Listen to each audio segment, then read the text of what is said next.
มาละวันนี้ใช่มาเฮียนุ่งชุดฮันบกนุ่งกันเลยนะนี่คือกระโปรงเนาะสั้นที่หนึ่งนี่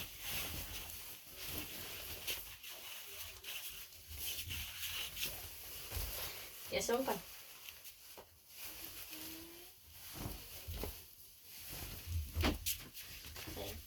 นี่กระโปรงเนาะสั้นที่หนึ่งเนาะตอนที่สองมันโอ้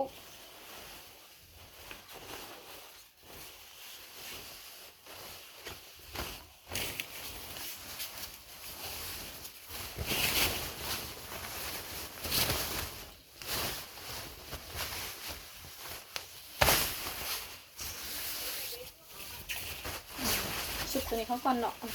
ลืมเราจะใส่ชุดตัวนี้เนี่ยเท่านี้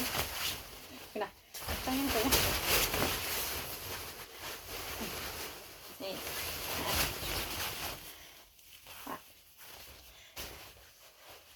เดี๋ยวใช้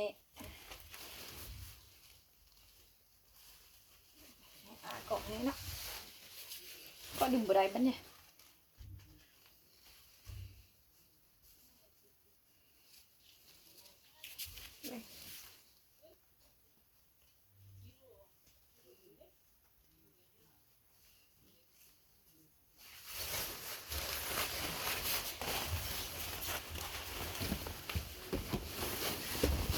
จ้าใส่กระโปรงแล้วเนาะ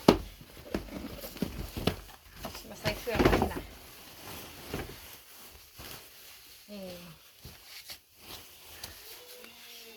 มีซุ้งกระเป๋า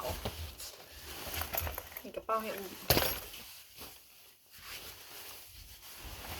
มันจ้าใส่ชุดแล้วเนาะต้มกันละวันที่3มันไปคือทันเบิกเนาะ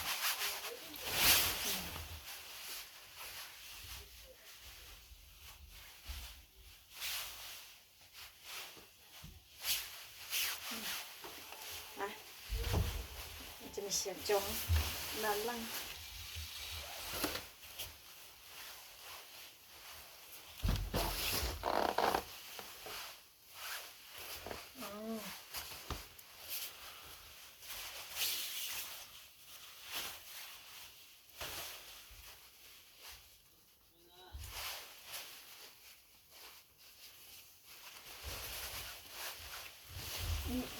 นั่นแหละนะ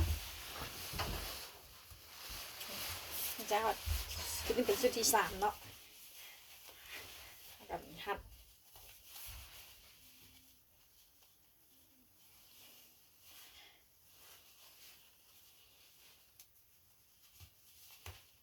พยายามเชื่องวันนี้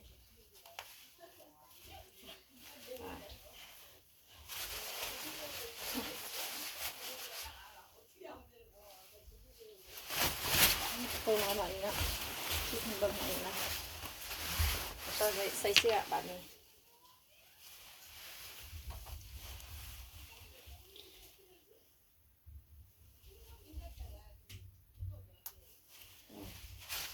แล้วเนาะบะหมี่ย่างงาสือทันบุกกับประทักด้วยโบ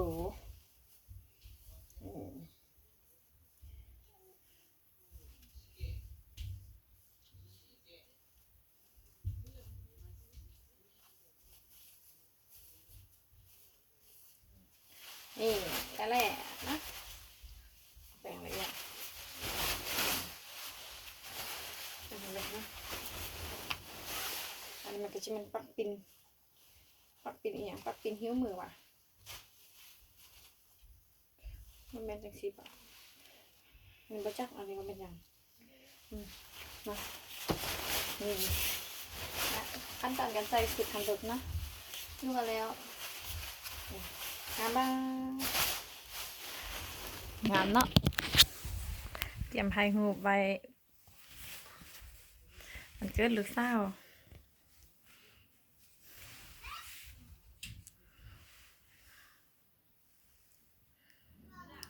มาชิมาอันให้เบิ่งไหมนะ